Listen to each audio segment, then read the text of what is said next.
Jeudi 13 décembre, bonjour à toutes et à tous, bienvenue sur votre chaîne d'information régionale en images. En 8 minutes, un tour complet de l'actualité du jour près de chez vous avec d'abord vos prévisions en météo ce matin. Un temps en froid mais une belle journée d'hiver avec un temps clair et lumineux, du soleil toute la journée. Mais les températures froides, je vous le disais, on a eu des gelées d'ailleurs cette nuit, des températures négatives encore tôt ce matin. Le thermomètre n'affichera pas beaucoup plus de toute façon cet après-midi avec des maximales à Dunkerque et à Calais, 3 degrés cet après-midi, 2 degrés à peine à Boulogne, Saint-Omer et Lille, mais sous un beau soleil, je vous le disais, une belle journée d'hiver. Les prévisions météo complètes bien sûr après ce journal.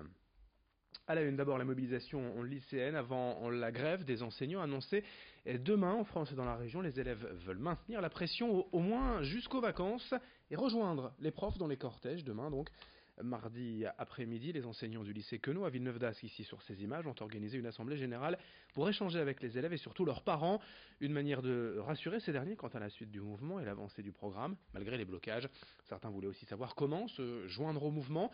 Pour rappel, les lycéens se mobilisent contre la réforme du bac, Parcoursup et la sélection à l'université, mais aussi les suppressions de postes d'enseignants. Explication avec ses parents au micro de Lucille Berthe Constant. En fait, au début, les parents ils étaient fortement agressifs avec nous. Il y avait beaucoup de colère en fait par rapport à ce qu'on fait, mais après, il y a des parents qui ont pris la parole pour dire qu'ils nous soutenaient et avec des belles phrases.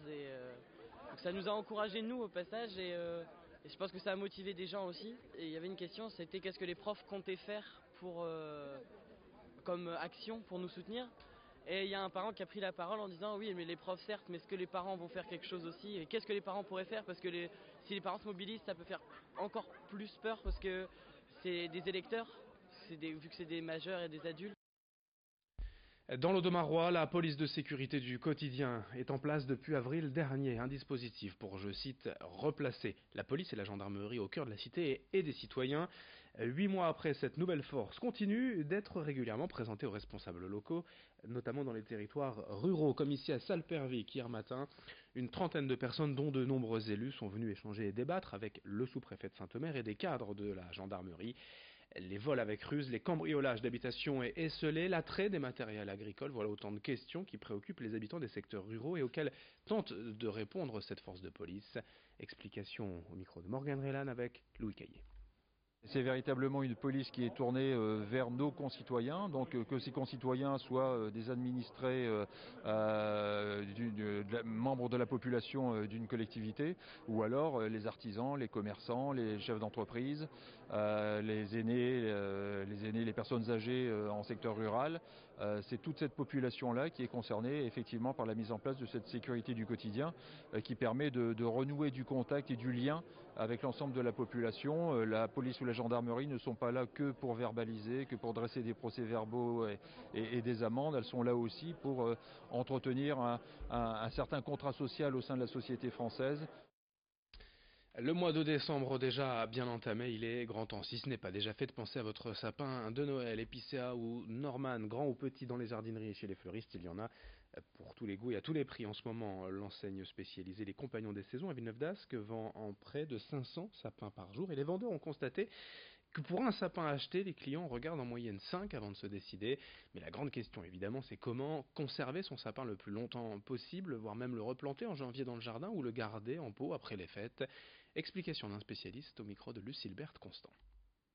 Alors pour un sapin en pot, la meilleure date commence à partir, on va dire, de ces jours-ci, vers le 12, entre le 12 et le 15, de façon à ce que le sapin soit le rentrer le moins longtemps possible à la chaleur, puisque c'est une plante qui est en arrêt de végétation, comme une plante de pépinière. Dès qu'on va la rentrer à la chaleur, elle va se remettre en route, donc fatalement, pour elle, croire que c'est le printemps, donc elle va se remettre à pousser.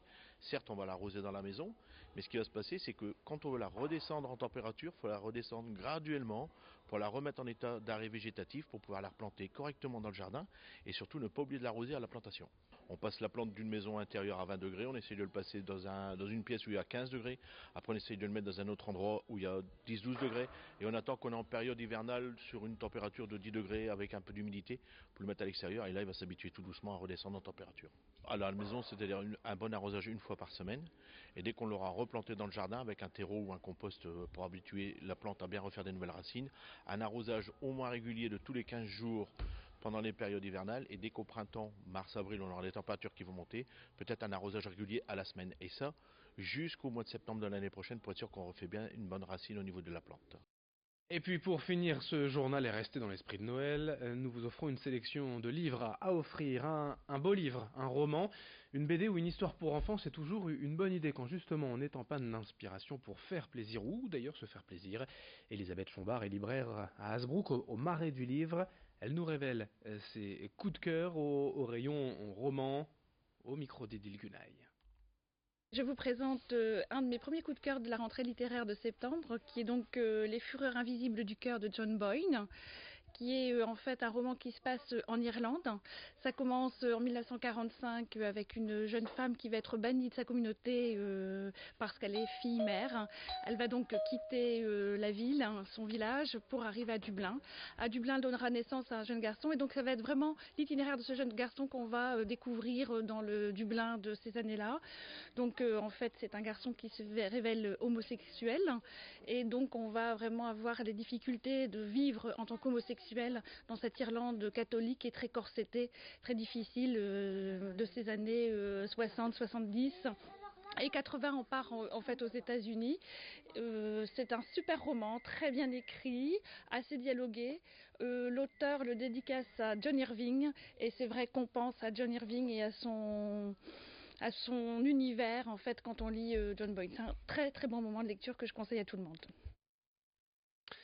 Fin de ce journal, merci de votre fidélité, merci à vous de l'avoir suivi. Je vous rappelle quand même vos prévisions météo, un temps en froid, mais une belle journée d'hiver, du soleil pour tout le monde aujourd'hui et dans la région, mais des températures négatives cette nuit et ce matin au réveil, à peine 2 ou 3 degrés pour les maximales. Couvrez-vous bien, ce matin il va faire beau mais il va faire froid. C'est une belle journée d'hiver, comme je vous le disais. D'autres infos à suivre dès le prochain quart d'heure, une nouvelle édition préparée par la rédaction.